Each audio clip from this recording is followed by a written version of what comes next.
consider the people that we're fighting, they're like DPS players. They don't usually play with like support or a healer. I don't think they run healer as much. But we're playing with one of the most experienced healers, if not the best healer in the game. So, What? I'm sucking you off. Hello guys, and welcome back to another Division video. It's your boy Nesto, and today I want to show you how to be an efficient healer in a Darkzone. Hopefully this video can help you, give you an edge when it comes to dealing with very difficult situation in the Darkzone. It's also understanding how to be a more efficient healer. People think that healing is just dropping the hive and hope for the best and drop kill launcher here and there. That's not how healing works. So hopefully with this video, it can help you to manage harder situation when it comes to dealing with the stuff that happens in the Darkzone. Now let's start with the skills.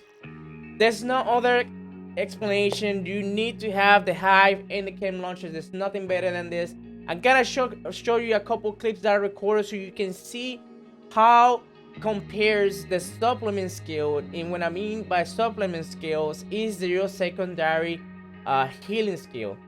The chem launcher is always gonna be your main one. This is the most powerful tool you have in the game for heals because it provides that burst that you can top your people off. Of course, it has a 5-second cooldown between bursts, but regardless of that, if you know how to use it, you're constantly gonna top your teammates off. Now the supplementary skill is the one that helps you to alleviate the expenditure of your cannon launcher. So I'm gonna show you some clips so you guys can see for yourself, and after that I'll come back and I'm gonna explain why each one is good or bad, or why it's not necessarily a good tool to use in a Darkzone.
Alright guys, so as you can see, the hive is basically the best supplementary tool you can put.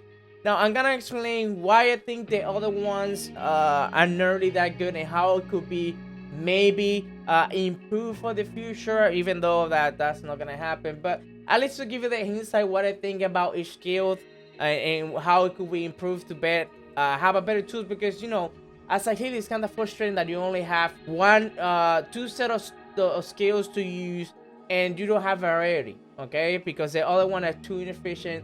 Let's start with the hive. The hive definitely, what makes it very strong is obviously the radius. The radius covers a large place, especially when you have a full server and you constantly moving. It covers a very large area. The drones got buffed thanks to me.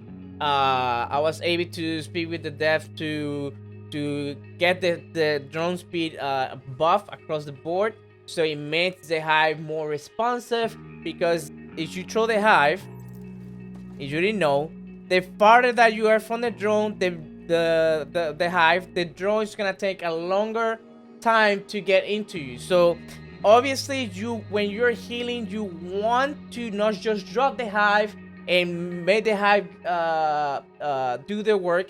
You have to pay attention where the fight is happening. Obviously, if you're in a tight situation where you cannot constantly move the hive, that's completely fine. It's understandable.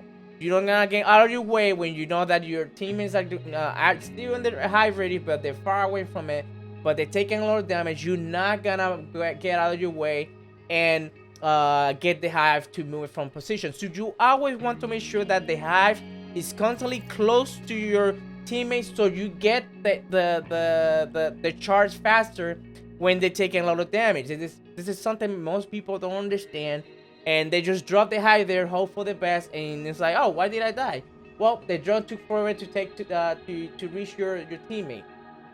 Go figure, right? So that's one of the downsides about the hive. The farther your teammates are, the longer the heal is gonna take into effect into your teammate. The other thing is it's stationary, it doesn't move, so you have to constantly move around with it. Just a heal, throw some chem launcher, keep moving. You constantly need to pick it up, not just leave it there and let it do the work. The strength, like I said, is the radius. Also, the incoming repair to your teammates is extremely powerful. As you saw, it takes, with this build, 2 ticks to top off a 1.5 armor player. So that's a lot of healing. And then also the cooldown is also very fast. Even if you don't have a lot of skills in your build, it's gonna take around 1.5-2 seconds to give you a few charges. Okay, so that's that. Next, we're gonna go over the drone. The healing drone actually surprisingly doesn't do bad. It's just there's a couple things that it makes the drone really bad. First of all, it's weak. Any DPS who targets with crit damage is gonna take a few shots to destroy the drone. So it is very vulnerable to get destroyed. And not only that, if the spamming also EMP, that's another way to destroy it. The other downside is just single target. I wish the drone would have like a AoE, right? When if you have like a 5 meter and everybody's together, the drone will heal all the teammates around it.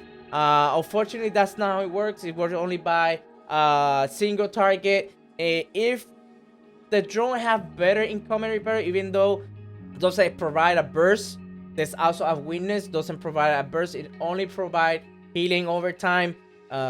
It will be a better tool. I feel like if they put a little more tanky, right, a little more tanky drone, and also get the arrow effect healing in a short range, definitely will be a more viable tool, because you can simply putting in one target, and whoever gets into that teammate, it will get healed by the drone. However, that's not how it works right now, so it makes it a not viable tool to heal in a Darkzone. Also, is the speed by the drone to get to the target. If you far away from somebody and it needs the heal, by the time the drone comes, the target is gonna die. So I feel like it's really slow. I feel like if they had the speed like the bombardier drone in terms of getting into the target, probably you will have a better chance, but it's still not enough to out DPS I'll heal the DPS that usually happens in the Darkzone. The other tool is the heavily nerfed Mentor Seeker. It makes me sick every time I see a healer with this, because it's one of the worst skills that you can use as a healer. When I see a healer like this, I just want to bang the head with my desk, because it's just so bad. There's no explanation for it. It got heavily nerfed after, I think it was starting off day 5 or 4, around there. When it used to be, I think, to 3.11.7 builds. First of all, it has the worst healing over time in the game. It also is a random. You will have control over it. It starts going crazy on the teammates.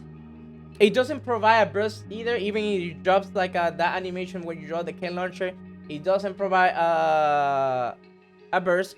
So I don't know what this is good for. There's not a reason to equip this as your healer. All I can think of that you are a lazy healer. That's it. The only reason why you would go to survivalist is to have an additional healing tool, which is the med kit, and also have more CC, which is the fire day. That's the only reason. You should not equip this at all. If you get somebody with this in the group, make yourself a favor and keep that healer out. How this could be improved? Well, in my opinion, should not, if they're gonna keep it as a big seeker, it should provide a better burst than the cam launcher. In my opinion, since it's not controllable, it just decides to go whenever whoever's taking damage in the group. It should have a burst better than the cam launcher. It's a special skill, right? Because you have to spec into survivalists to have access to it.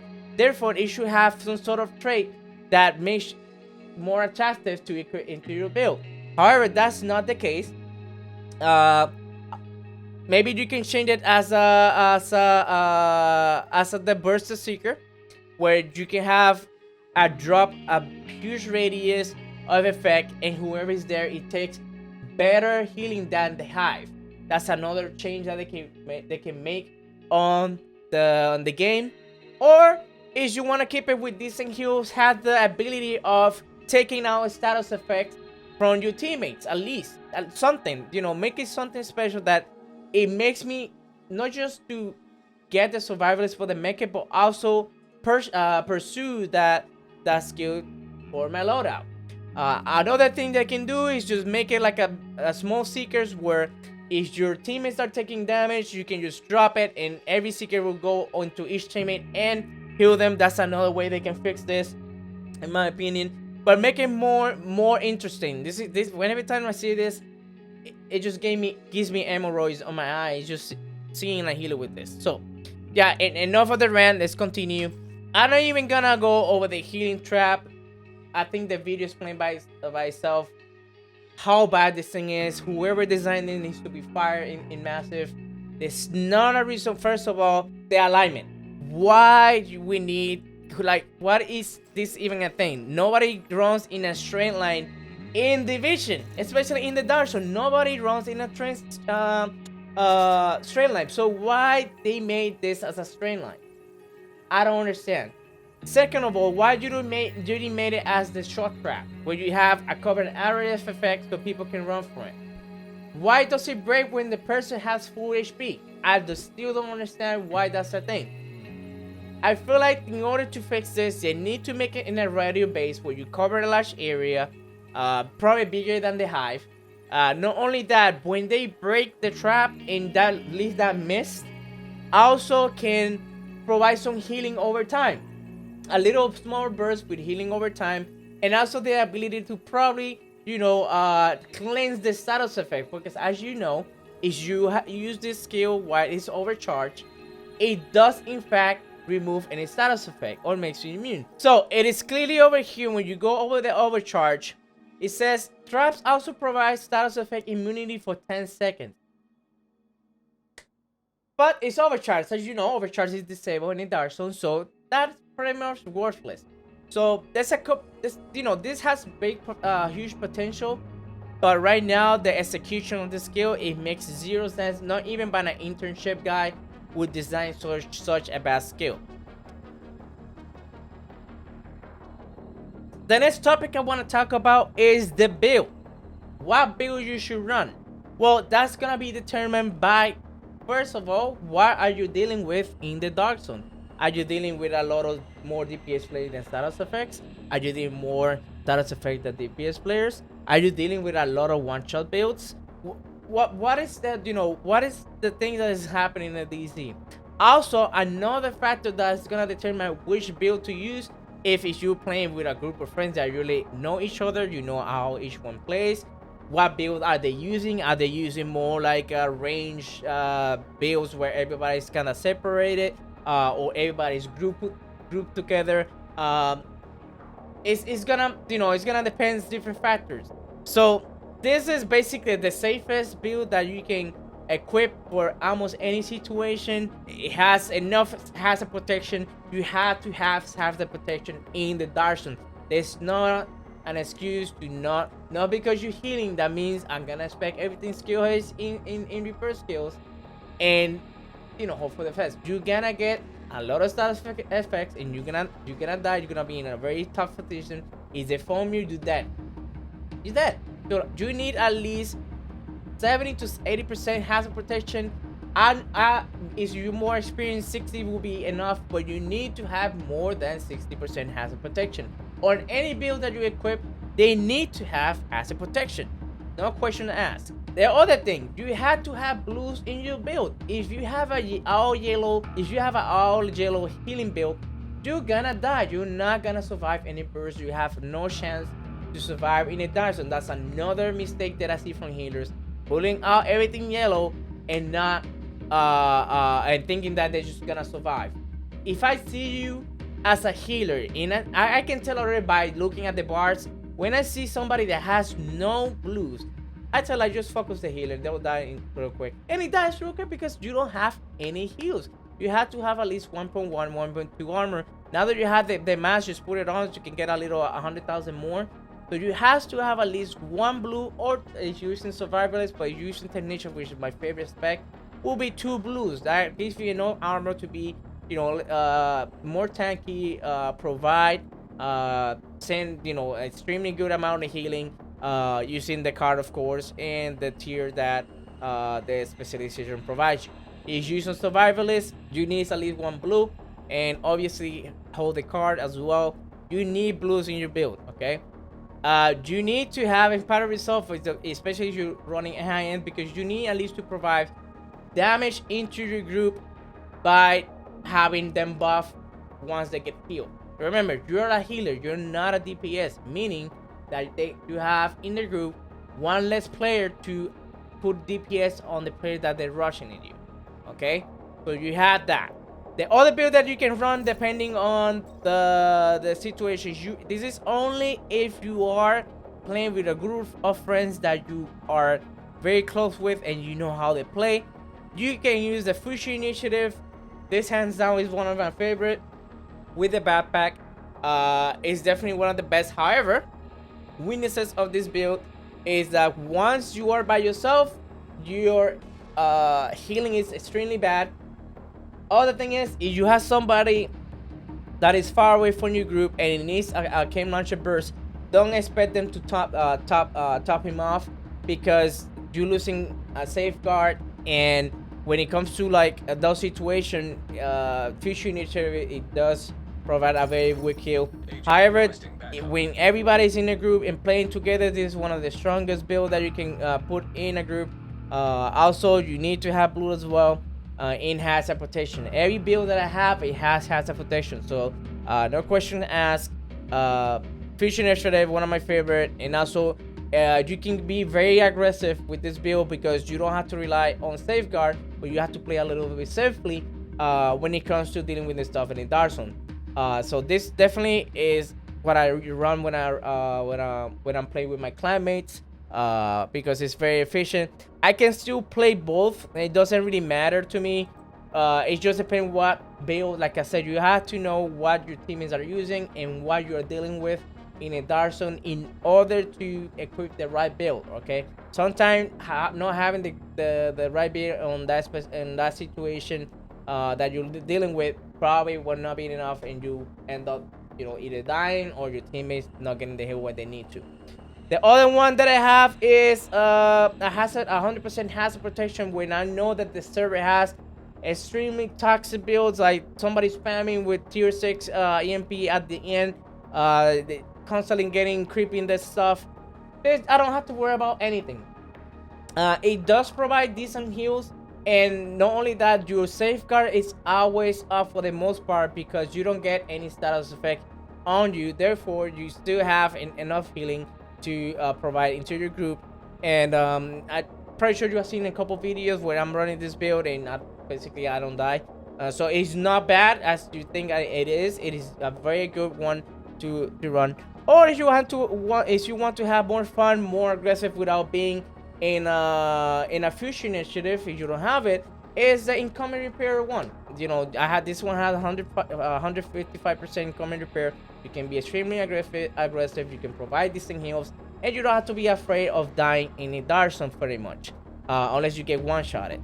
So those are the builds that you should run. Now, in terms of like you want to simplify everything, I would say run this high-end and then fusion initiative, and that's it. I think those does the job. Make sure you slap some hazard protection in it, so you should be fine when it comes to dealing with status effect. So that's when it comes to build, guys. Make sure again to summarize what I discussed in this section. You have to know who you're playing with. You have to know what you're dealing with, and again, if you also gonna be very aggressive or not in the Darkzone. All right. Now I want to discuss my concept of passive healing and aggressive healing. I know I'm comfortable healing. There's not much damage going on. Your teammates are comfortable, you know, having their armor very high, so you don't have to really be aggressive or being sweaty. Sometimes I just leave the hive there and wait for the burst. You're gonna catch me something waiting like this, and to see when they gonna FaceTime somebody. But in the meantime, you can do passive healing, which is just dropping some heal every now and then, because you want to combine the healing over time of the can launcher on the floor with the hive. So that's what I call basically passive healing. When I know I'm not in pressure, my teammates are doing well, they don't rely that much in the healing. So I still put some coats. I call it coating the floor by dropping some can launcher around the areas where the people are fighting, so they get that healing over time, plus the plus the hive as well, so they always top off. Now then you have the aggressive feeling. Aggressive feeling is when I know that we're dealing with a lot of burst damage, we're being very aggressive, and I know there's gonna be a lot of incoming damage.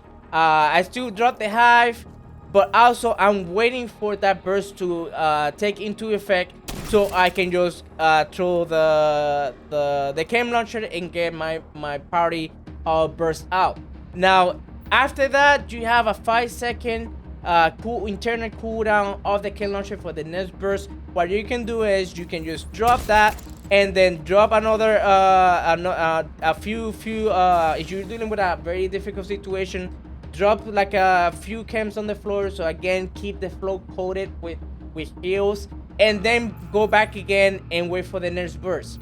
All right, so that when it comes to passive or healing, or passive or aggressive healing, that's basically the difference.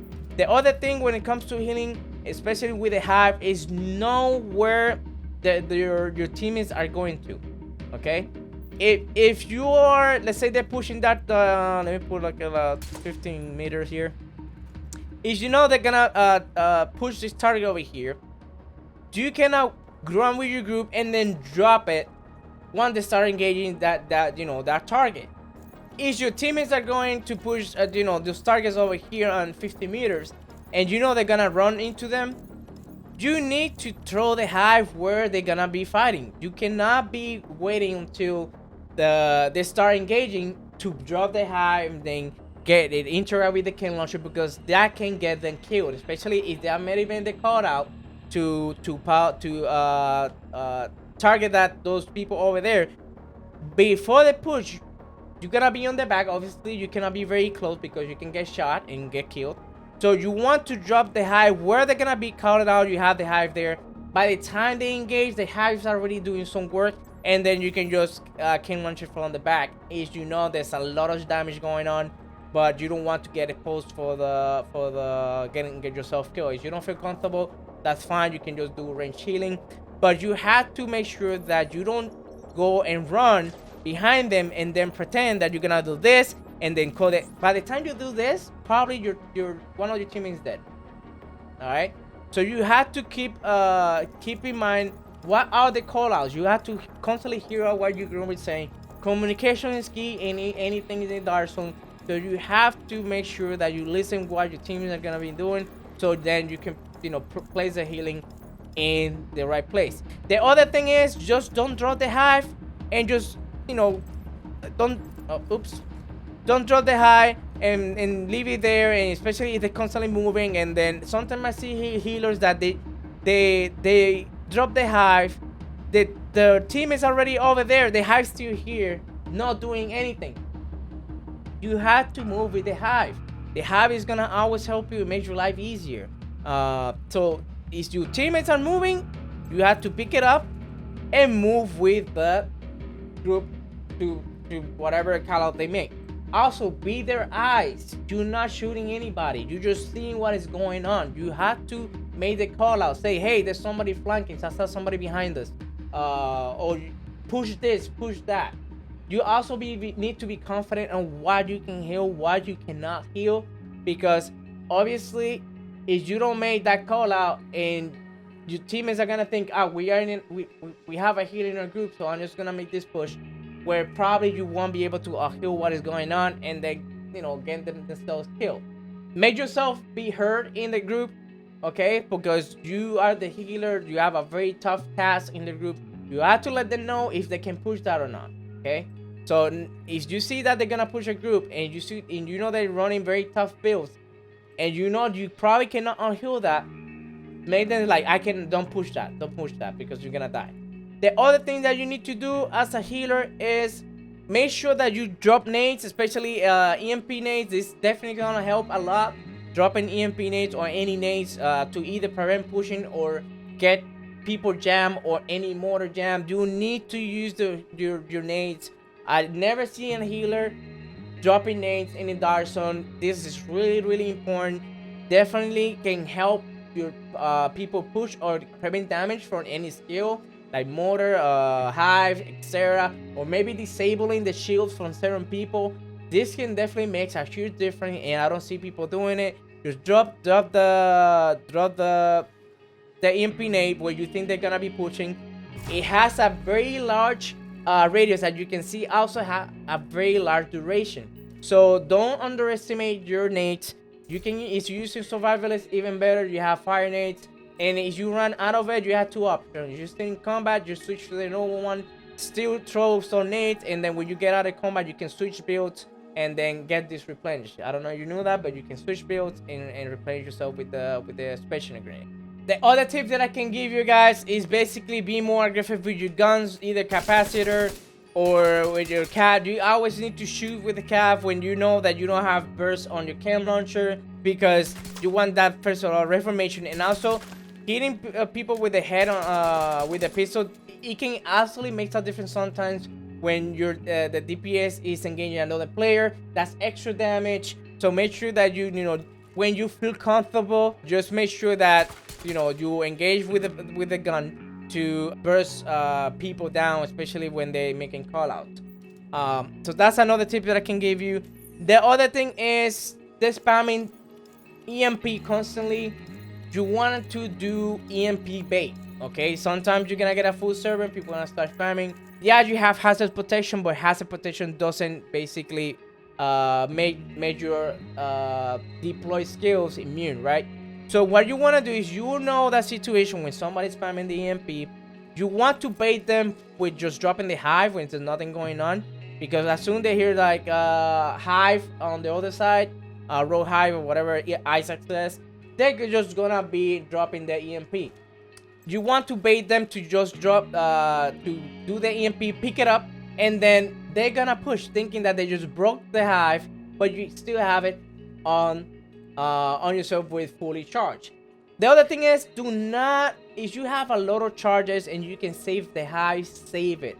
Do not leave it there. Do not break it, because then it's gonna take some time to get a couple of charges, and that can definitely make a difference when it comes to if they're pushing them. If you need a lot of heals, a lot of drones, because you know there's other 3 people, including yourself. There's 4 taking charges. So if you break it and they push you, you're not gonna have enough targets to heal your teammates. So I always try to save the hive as much as possible, especially if you have high charges. If you have low charges and you're in a very tough situation, don't get out of your way to get the hive. You're probably gonna die just trying to get in. By the time you're trying to reach out to the hive, probably it's gonna be a run out charges. So pay attention to your charges, manage your cooldowns, okay? Manage your cooldowns. Do not spam unnecessary chem launchers, because you're gonna be dealing with 20 to 25 on average cooldown.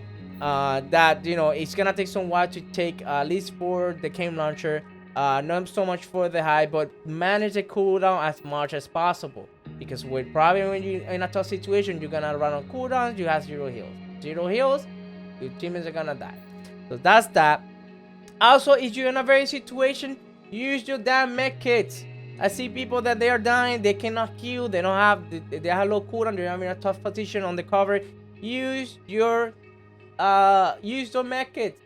They are there for you. You can still spend it, you know. So make sure that you also use a med kit whenever you need to top yourself off, especially for that safeguard. I use it always when I'm in a situation. You're never gonna see me the 4 med kits. So that's basically it. The other tip that I can give you, just play with the build. Have different build for different situation. Play with the future. Play with the high end to understand what fits better your style, your group. I feel overall future initiative is better. This is definitely very good. I've seen a lot of people, even people that I know, that they running this build, and that makes me happy, because you know it means that people are watching my content and applying what I preach. So I hope this small guy, can give you a better understanding how to use skills, okay, how to heal and it easy, so you can be a more efficient healer. So I hope you enjoyed this video. Leave that thumbs up if you like it. Leave a comment if you have any questions in the section below. Subscribe, it's free, so I'm trying to provide content every now and then, even though the game is a little stale, but at least I'm trying to bring you something that could be more educational to make you a better PvP player. Alright guys, have a nice day, and I'll catch you guys in the next video. Peace.